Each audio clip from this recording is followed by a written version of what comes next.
Good morning guys, day 3 ng ating sardine diet challenge.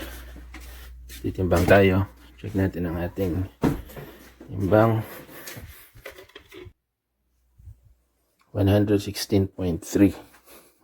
So yun na nga po, day 3 na ng ating sardine diet challenge. Papakita ko po sa inyo, ayan. Mega tayo ngayon. At ayan, kung papansin nyo, hinahaluan po natin ng gulay. Meron tayong celery, sibuyas, lettuce, avocado, tsaka nuts.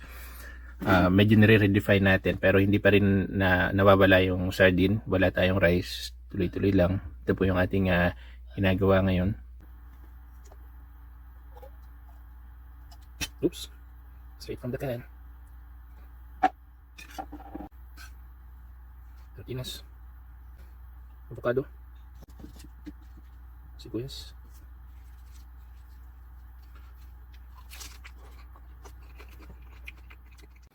Hello guys, hapunan na. Time check, 8:08. Pahinga muna tayo sa sardinas. Medyo sardinas, tuna naman. Ayan, dalawa ngayong gabi. Tapos meron tayong celery, isang itlog, konting almond, avocado. So yun, nagluto ako ng sarili nating sardinas. Tapos nilagay ko olive oil tsaka yung bunga ng olive.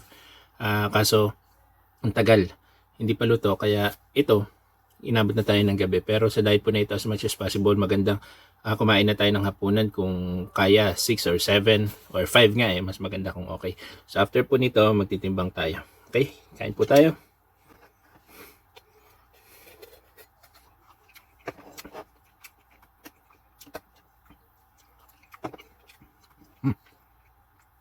Goods.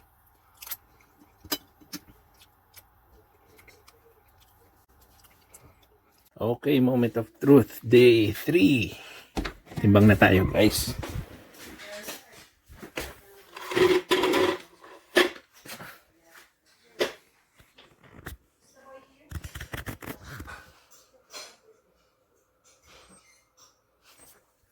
$116.5.